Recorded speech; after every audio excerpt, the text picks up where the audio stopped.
আপনি কি জানেন বাংলাদেশে এমন একটি ব্যবসায়িক পরিবার আছে যাদের সূচনা ছিল একটি সাধারণ কাপড়ের ব্যবসা দিয়ে, আর আজ তারা বহু মিলিয়ন ডলারের সাম্রাজ্যের মালিক। এটি শুধু উন্নতির গল্প নয়, এটি একটি যাত্রা যেখানে আছে বাণিজ্য, ক্ষমতা, প্রভাব এবং অভিযোগের ঘূর্ণিঝড়। একটি পরিবার যার নাম উচ্চারিত হয় সম্মানের সঙ্গে, আবার সমালোচনার সাথেও। আজকের আলোচনায় আমরা তুলে আনছি আমানত শাহ গ্রুপ, একটি নাম যার মাটির শিকড় গভীর কিন্তু আকাশচুম্বী উচ্চতা, একই সাথে আলো ছায়ার মিশ্রণ। স্বাগতম বিজনেস ম্যানিয়া চ্যানেলে। আমানত শাহ গ্রুপের পেছনের প্রধান কারিগর মোহাম্মদ হেলাল মিয়া। জন্ম 1961 সালে ঢাকার একটি ঐতিহ্যবাহী ব্যবসায়ী পরিবারে। তাদের পূর্বপুরুষদের ব্যবসায়িক ইতিহাস প্রায় 120 বছরের পুরনো, যা ছিল কাঠ, কাপড় ও ঐতিহ্যবাহী বাণিজ্য কেন্দ্রিক। ছোট থেকেই হেলাল দেখেছেন হিসাব রক্ষণের রাত জাগা, বাজারে দরদাম, ব্যবসায়িক আলোচনার গন্ধ। তার মধ্যে জন্ম নেয় নেতৃত্বের বীজ। উচ্চশিক্ষা শেষ করে তিনি যখন ব্যবসায় মাঠে নামলেন, তখন বয়স তার 20। এত কম বয়সে সিদ্ধান্ত নেওয়া, লস প্রফিট বুঝে ঝুঁকি নেওয়া, এটাই তাকে ভিন্ন করে তোলে। একটা জিনিস স্পষ্ট, হেলাল কখনো শুধু ব্যবসা চালানোর স্বপ্ন দেখেনি, তিনি দেখেছিলেন ব্যবসা গড়ে তোলার স্বপ্ন। 1983 সাল, দেশ তখন অর্থনৈতিক রূপান্তরের পথে। ঠিক সেই সময় আমানত শাহ গ্রুপের প্রথম ইট বসানো হয়। শুরুটা ছিল খুবই সাধারণ, লুঙ্গি, শাড়ি এবং ঐতিহ্যবাহী লোকাল ফেব্রিক উৎপাদন।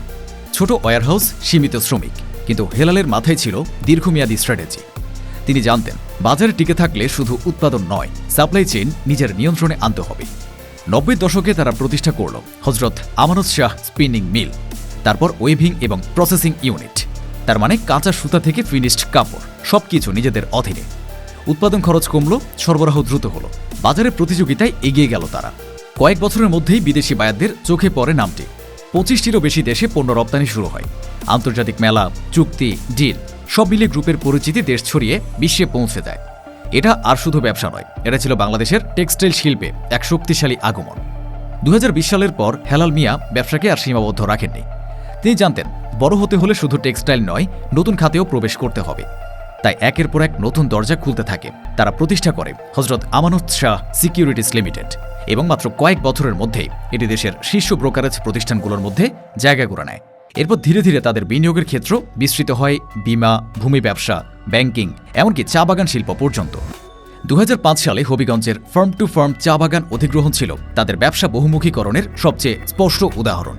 এই সময় হেলাল মিয়া মিডল্যান্ড ব্যাংকের বোর্ড সদস্য হিসেবে নিজেকে প্রতিষ্ঠিত করেন। ব্যবসা, ক্ষমতা ও নেটওয়ার্ক, এই তিনের সমন্বয়ে তৈরি হতে থাকে প্রভাবের শক্ত কাঠামো। বড় অঙ্কের ঋণ অনুমোদন, দ্রুত প্রকল্প গ্যাস, নীতিগত সুবিধা, এসব পাওয়া সহজতর হয়ে ওঠে। তখন ব্যবসা শুধু লাভের হিসাব নয়, এটি হয়ে ওঠে প্রভাব ও নিয়ন্ত্রণের খেলা। কিন্তু যেখানে টাকা, ক্ষমতা ও গতি, সেখানে প্রশ্ন তো ওঠেই। আমানত শাহ গ্রুপও এই নিয়মের বাইরে নয়। বাংলাদেশের টেক্সটাইল শিল্প কখনোই সহজ লেনদেনের জায়গা নয়। এখানে প্রতিদিন নতুন ফ্যাক্টরি ওঠে, পুরাতনগুলো বন্ধ হয়। দাম নিয়ে চলে তীব্র প্রতিযোগিতা। কে কম খরচে ভালো পণ্য দিতে পারবে, সেই রেস পুরো বাজারকে পরিচালনা করে। আমানত শাহ গ্রুপ সেই প্রতিযোগিতার মাঠে শুধু খেলোয়াড় নয়, অনেক সময় খেলাটি বদলানোর ক্ষমতা দেখানোর মতো শক্তি হিসাবেও পরিচিত। বিশেষ করে 2010 সালের পর তৈরি পোশাকের বিশ্ববাজারে চাহিদা বাড়তে থাকায় তাদের উৎপাদন সক্ষমতা আরও বৃদ্ধি করা হয়। আধুনিক যন্ত্রপাতি, স্বয়ংক্রিয় উৎপাদন লাইন, দক্ষতা উন্নয়ন, সবকিছুর জন্য তারা বড় মূলধন বিনিয়োগ করেছে। লক্ষ্য ছিল পরিষ্কার, উৎপাদন ক্ষমতা বৃদ্ধি প্লাস উৎপাদন সময় কমানো প্লাস আন্তর্জাতিক মান অনুযায়ী কারখানা পরিচালনা। আন্তর্জাতিক ক্রেতারা মানসম্পন্ন ও নিয়ম অনুযায়ী পরিচালিত ফ্যাক্টরি খোঁজে, তাই তারা পরিবেশ বান্ধব নর্দমা ও বর্জ্য পানি পরিশোধন ব্যবস্থা স্থাপন করেছে, শক্তি সাশ্রয়ী প্রযুক্তি ব্যবহার করেছে এবং সবুজ উদ্যোগ নিয়েছে। রিপোর্ট অনুযায়ী কিছু ইউনিটে সৌরশক্তি ব্যবহারও শুরু হয়েছে, যদিও এখনও বড় পরিসরে নয়, তবে লক্ষ্য ও দিক নির্দেশনা গুরুত্বপূর্ণ। যাই হোক, এক কথা পরিষ্কার, এই গ্রুপ সবসময় উগ্র বৃদ্ধির কৌশল অনুসরণ করেছে। ঝুঁকি নিয়ে দরদাম ক্ষমতা তৈরি করে বাজার দখল করেছে। আর এই উগ্র কৌশলই তাদের শক্তি এবং একই সঙ্গে বিতর্কের মূল উৎস। যেখানে বড় মিল থাকে, সেখানে শ্রমিক শক্তি। আমানত শাহ গ্রুপ বছরের পর বছর হাজারো শ্রমিককে কাজ দিয়েছে, যাদের অনেকে পরিবার চালানোর জন্য এই আয়ের উপর নির্ভর করে। একটি দীর্ঘমেয়াদী কোম্পানি তখনই টিকে থাকে যখন নেতৃত্বের দায়িত্ব সঠিকভাবে হস্তান্তর করা হয়। হেলাল মিয়া ব্যক্তিগতভাবে গ্রুপকে দীর্ঘ সময় নেতৃত্ব দিয়েছেন। একটি গুরুত্বপূর্ণ বিষয়, কোভিড-19 সময় সরবরাহ চেইন ভেঙে পড়েছিল, কিন্তু পরবর্তী সময়ে তৈরি পোশাক খাত মহাপরিবর্তনের সুযোগ পায়। প্রশ্ন হল, গ্রুপ কি সেই সুযোগ সদ্য ব্যবহার করেছে? বিভিন্ন সূত্র বলছে তারা উৎপাদন ক্ষমতা বাড়িয়েছে, কিছু নতুন চুক্তি অর্জন করেছে, তবে সঠিক বিস্তারিত তথ্য সর্বসাধারণের জন্য প্রকাশিত নয়।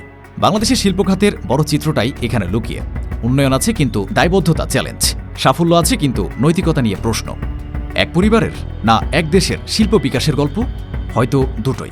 কারণ এই গ্রুপের গল্প শুধু কাপড়ের নয়, মূলধন, বিশ্বাসযোগ্যতা, বিতর্ক, নিয়ম নীতি, একটি সমন্বিত শিক্ষণীয় কেস স্টাডি।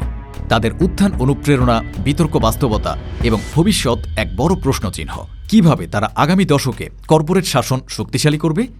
আজ যদি হেলাল মিয়া সেই ২০ বছরের তরুণ হিসেবে আবার ফিরে আসতেন, হয়তো বলতেন, বাজারে দাঁড়াতে চাইলে শুধু লাভ নয়, ঐতিহ্য গড়ে তুলতে হবে। আমানত শাহ গ্রুপের গল্প, অনুপ্রেরণা, সাফল্য এবং বিতর্কের মিশ্র ছবি। ব্যবসায় শুধু লাভ নয়, ঐতিহ্য ও দায়িত্ব। সাফল্য টেকসই হয় যদি দায়বদ্ধতা থাকে। এখন প্রশ্ন থেকে যায়, বড় ব্যবসা কি বড় দায়বদ্ধতা দাবি করে? ভবিষ্যতে তারা কি আরও স্বচ্ছ হয়ে আন্তর্জাতিক মানদণ্ড অনুসরণ করতে পারবে? কমেন্টে আপনার মতামত লিখুন। ভিডিওটি ভালো লাগলে লাইক, শেয়ার অ্যান্ড সাবস্ক্রাইব করুন। আর ব্যবসায়িক সাম্রাজ্যের এমন ডকুমেন্টারি পেতে বিজনেস ম্যানিয়ার সাথেই থাকুন।